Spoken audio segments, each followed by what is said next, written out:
Pemirsa, sejumlah tempat pemungutan suara TPS di Bali telah dipersiapkan dengan berbagai konsep untuk mendukung pelaksanaan pemungutan suara.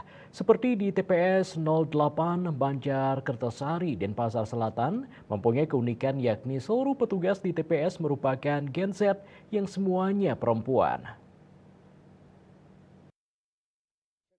Banjar Kertasari Ketut Udi Prayudi mengatakan TPS pertama yang petugasnya perempuan. Tidak hanya KPPS-nya yang perempuan, tetapi pengawas pemungutan suara, petugas ketertiban termasuk saksi dan petugas pengamanan juga perempuan.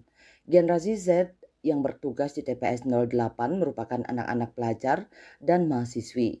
Mereka anak-anak perempuan yang masih sekolah SMA, kuliah atau baru lulus kuliah yang usianya rata-rata 17 sampai 23 tahun.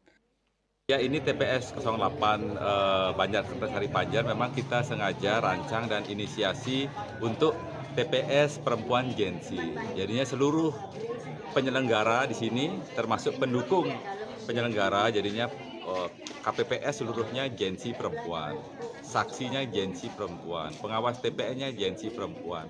Petugas ketertiban TPS 2 orang juga perempuan, termasuk juga polisi yang mengamankan di sini juga perempuan Gen Z. Jadi memang kita inisiasi memberikan dorongan kepada perempuan-perempuan muda Bali untuk tampil dalam proses demokrasi dan politik kita.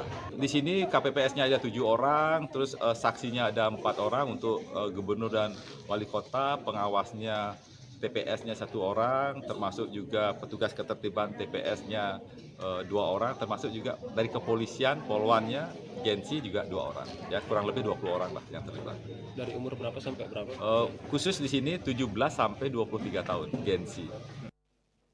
Selain semua petugasnya perempuan, Banjar Kertasari juga memberi contoh agar pemilu ramah lingkungan, terdapat biopori kebun modern dan ekoenzim yang dibagikan kepada masyarakat usai menyalurkan aspirasinya. Saputra Bali TV.